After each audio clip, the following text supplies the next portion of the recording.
지난해 늘어난 일자리의 절반 이상은 60살 이상 고령층에 돌아갔습니다. 정부는 청년 일자리 예산으로 수조 원을 썼지만 새로운 일자리는 8만 개 늘어나는 데 그쳤습니다. 권남기 기자입니다.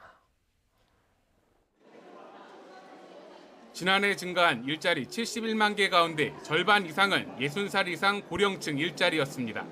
반면 2030 청년층 일자리는 8만 개 늘어나는 데 그쳤습니다. 정부가 코로나 고용 한파를 막겠다며 지난해 쓴 돈은 33조 6천억 원. 긴급 고용 일자리 대책이 가장 시급합니다. 공공부문을 중심으로 일자리 156만 개 제공에 주력해 나가고자 합니다. 일자리 예산의 효과는 대부분 고령층이 본 셈입니다.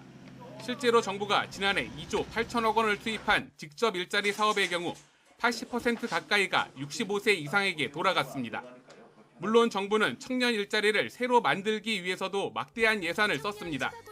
청년을 새로 채용한 기업에 돈을 주는 청년 추가 고용 장려금 1조 4천억 원 등 지난해 정부가 시행한 청년 신규 일자리 대책을 몇 개만 꼽아봐도 3조 원이 훌쩍 넘어갑니다. 하지만 정작 2030 일자리는 8만 개에 늘어나는 데 그치면서 일자리 하나당 수천만 원 이상을 쏟아부은 꼴이 됐습니다. 대부분 고용통계 사각지대에 있는 아르바이트 청년들을 제외하고 사회보험이나 연금과 같이 행정에서 확인할 수 있는 일자리로만 만든 통계가 이 정도입니다. 지금 노동 수요가 너무 없어요.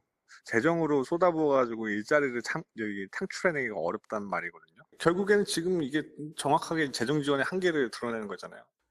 내년 일자리 예산은 31조 원 수준으로 정부는 또 이름에 청년이 들어가는 수많은 사업을 이어가거나 새로 시작할 계획입니다.